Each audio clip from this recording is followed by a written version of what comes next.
Recently একটা comment পেয়েছি যেটার একটু উত্তর দিতে চাই।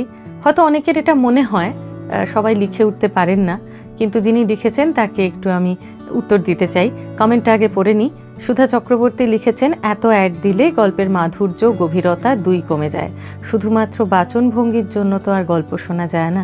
ঠিক কথা। আমি আপনার বক্তব্যকে অবশ্যই সমর্থন করি, কিন্তু কি জানেন তো, আমাদের মতন ইউটিউবাররা যারা আমরা কন্টেন্ট ক্রিয়েট করি, সেখান থেকে তো আমরা দু পয়সা রোজগারেরও আশা করি, কারণ আমাদের একটা সেট আপ লাগে, এডিট করতে হয়, তার মেশিন লাগে, হেডফোন লাগে, মাইক লাগে এবং আমাদের খাটনি। সব কিছুর পরে প্রত্যেককেই আমরা চাই যে সেখান থেকে কিছু উপার্জন করতে, এবং এই অ্যাডগুলো সেটা হয়তো আমাদের উপার্জনের পথ করে দেয়, যদি আপনারা সেই অ্যাডগুলো একটু কষ্ট করে সহ্য করেন 20-30 সেকেন্ড। আর কোথায় অ্যাড হয় না বলুন?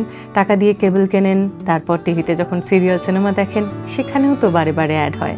যখন সিনেমা হলে টিকিট কাটেন অনেক টাকা দিয়ে, সেখানেও কিন্তু মাঝখানে একটা বিরতি আসে।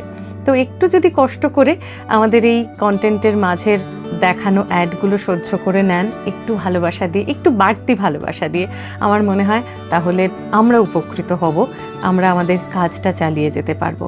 আশা করি ছোট্ট ছোট্ট ব্রেকগুলো আপনার এবং আমার সম্পর্কের মধ্যে কোনো ব্রেক তৈরি করবে না। আপনারা যেমন ভালোবাসা দেন, তেমন ভালোবাসা দিয়েই আশা করি আমার সঙ্গে থাকবেন।